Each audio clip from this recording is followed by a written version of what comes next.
Welcome to the Airgun Show. This week we're taking a look at the new aim adjusting rangefinder from ATN. But before that, I'm heading out on what turns out to be a very busy squirrel cull.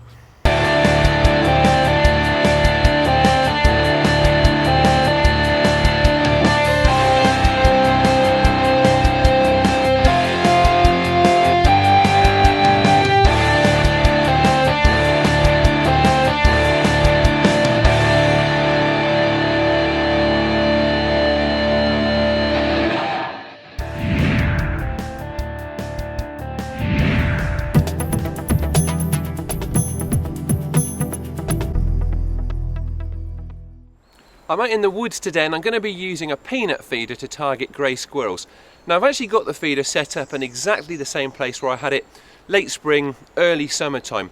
And over those few weeks I managed to account for 20 or so squirrels. But I've no doubt that they're going to have moved back in by now. In fact, the damage here that they've done to the trees has to be seen to be believed. Now the reason for that is probably several things. Firstly, there have been some forestry works in a nearby block of woodland, so they've been displaced from there. But also there are several pheasant feeders in this area, so I think that's drawn them in as well. Now, apart from those pheasant feeders, there are also a lot of acorns and sweet chestnuts in this area of woodland at the moment, so it does mean that the squirrels are spoilt for choice when it comes to food sources.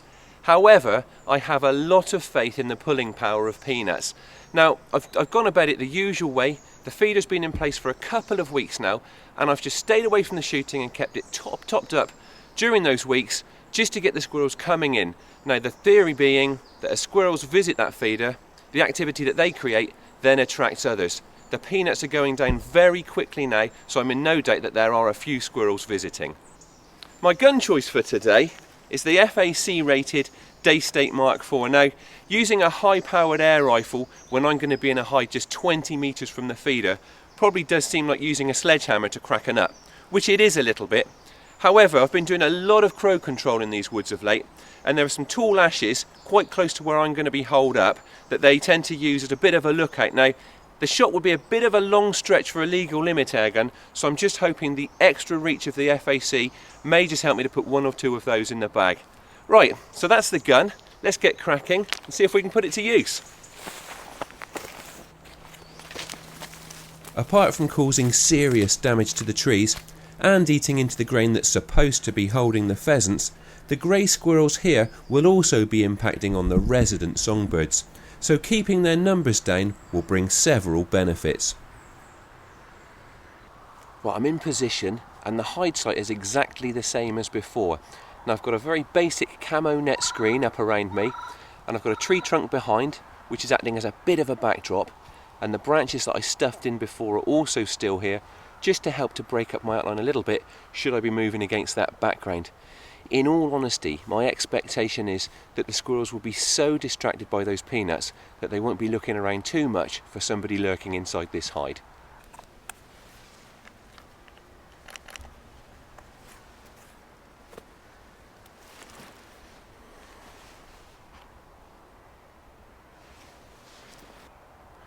I really want to be quiet now and let peace return to the woods and give the squirrels a chance to come out, but one thing that really is worth pointing out is the fact that weather conditions are just about perfect today. It's been a very wet start to the day. It's been dry for about the last hour, and the forecast is that the weather will continue to improve and probably turn quite sunny. Now, grey squirrels don't like getting wet, so in all probability they've been holed up for most of the morning. Once that weather improves, they're going to emerge, they're going to be hungry, and all being well, they're going to head straight to this feeder.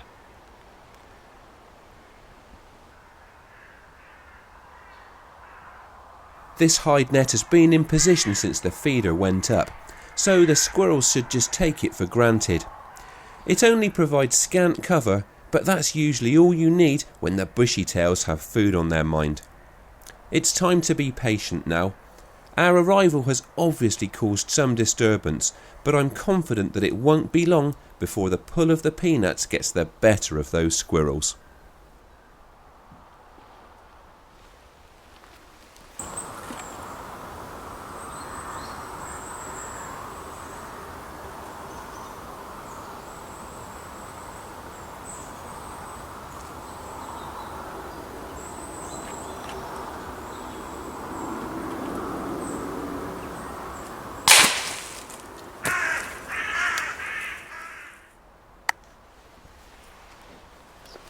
was initially a little bit fidgety, but there really is no rush with this kind of shooting. So I let it take a peanut and settle on that target, so it offered me a nice still target. And it's not long before I'm presented with another one.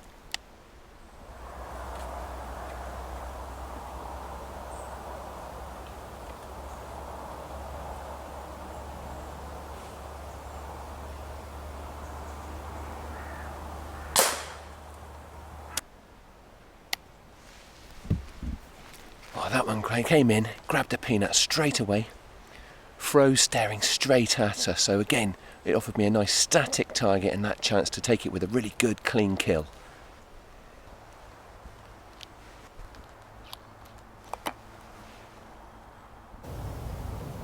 I've quickly managed to bag two, and the peanuts are clearly working their magic as I'm soon given the chance to make it a trio.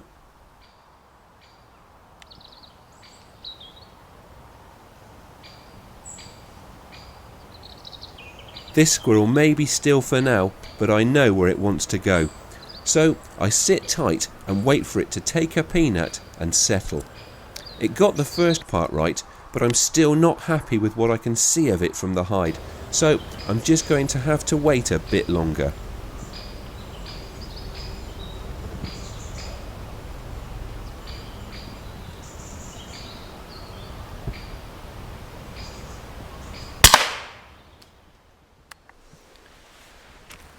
I had to be very patient with that one. It took a peanut straight away and settled, but it had its back to me and I wasn't really entirely happy with the target that it offered, so I just waited patiently. It took another peanut, came back up, gave me the shot that I wanted, and that's another one in the bag.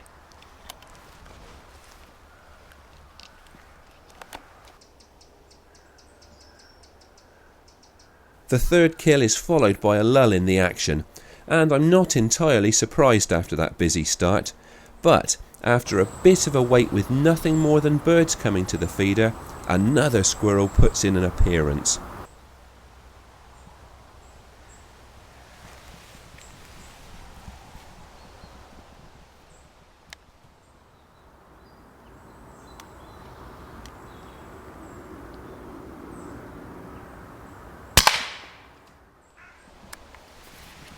That one had read the script, came in, took a peanut, settled exactly where I wanted it, and pop, lights out.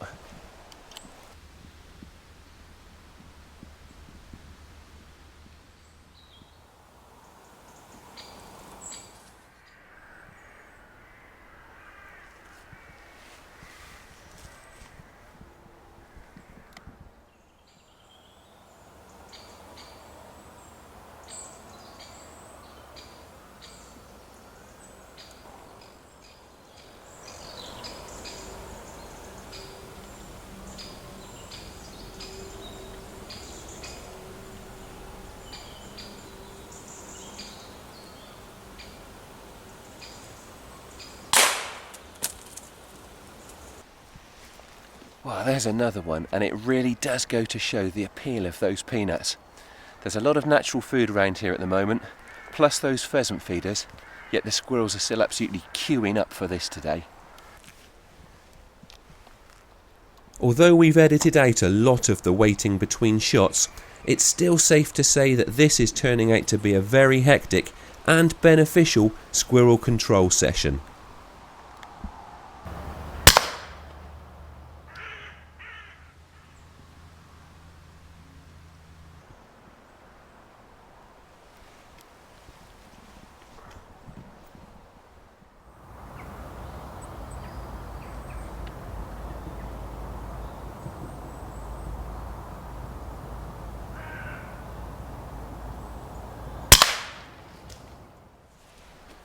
Well, they really are just keeping on coming today. Now that one did have its back to me, but I was happy with the target it presented, hit it really solidly, nice clean kill again, and that's the beauty again of using these feeders. You can pick and choose your shots, take them when and how you want them.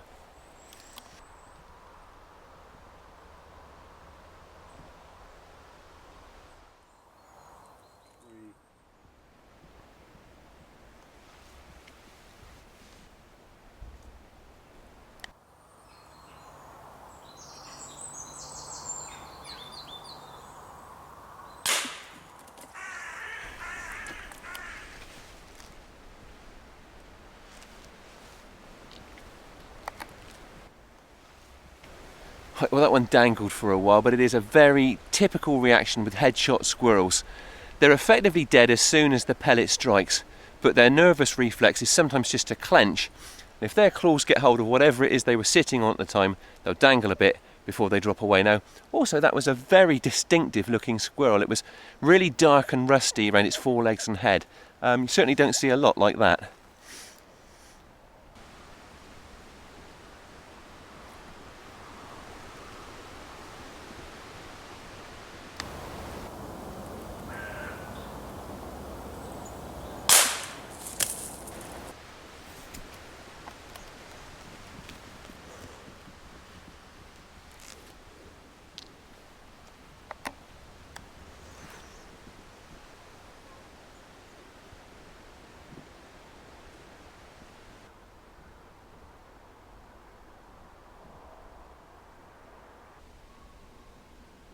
All good things must come to an end, and after an extremely productive few hours, the action has eventually dried up.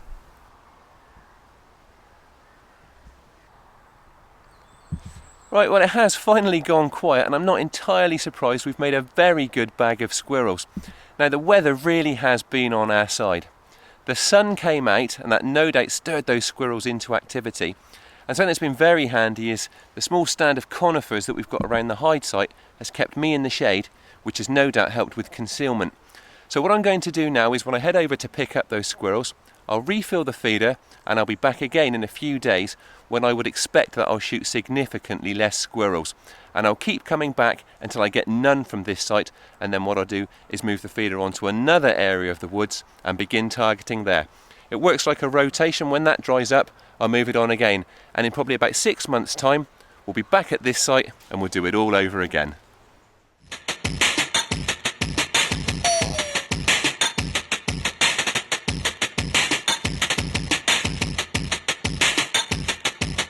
A useful squirrel cull there, and I've already managed to bag a couple more from that feeder. Now, it's the Airgun Show news. This is the Airgun Show news. If you've applied for an airgun certificate in Scotland, you can now have your say on how it went. There's an inspection underway of Police Scotland's licensing arrangements, including those for airguns. So if you've got concerns about how the system works, now's the time to air them. Head to the address on screen to respond, but don't delay as the deadline for responses is tomorrow. Basque membership has hit the 150,000 mark. It's a significant milestone for the organisation, whose membership has been growing consistently for several years. Chairman Peter Glenser said that every new member makes the organisation stronger. He said, "Greater numbers mean a bigger voice for promoting high standards in the field and for the protection and promotion of shooting where it counts." There's a new air pistol world record. Tomoyuki Matsuda of Japan shot 241.8 at the ISSF World Cup final, averaging more than 10 on every shot. The 41-year-old won gold in the first World Cup stage on the same range earlier in the year, but this is the first time in his career that he's won a World Cup final. And finally, the latest issue of Airgun Shooter magazine is now on sale. With the nights getting longer, there's a focus on rabbiting after dark, containing everything you need to know to make your nocturnal outings a success. And there's a comprehensive guide to saving money, with tips on making your own shooting accessories and a review of the budget Umarex UX Patrol bundle. Plus, 4 scopes go head to head, and we're on the workbench with the Vyrauk HW45 pistol. Pick up Airgun Shooter at good newsagents now. That was the Airgun Show news.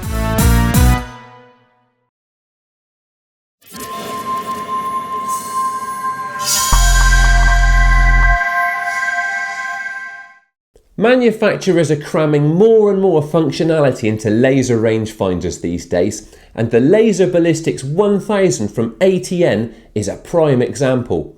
Pair it with your smartphone or even with an ATN digital sight, and apart from telling you how far away your target is, it will also tell you what adjustment you need to make to your aim to ensure that you hit it. This unit doesn't just boast some clever tech, it's also very well made. It's waterproof and it comes with a 2-year warranty. It's also very compact, At about 150 grams in weight and just over 10 centimetres long, it's certainly pocket-sized.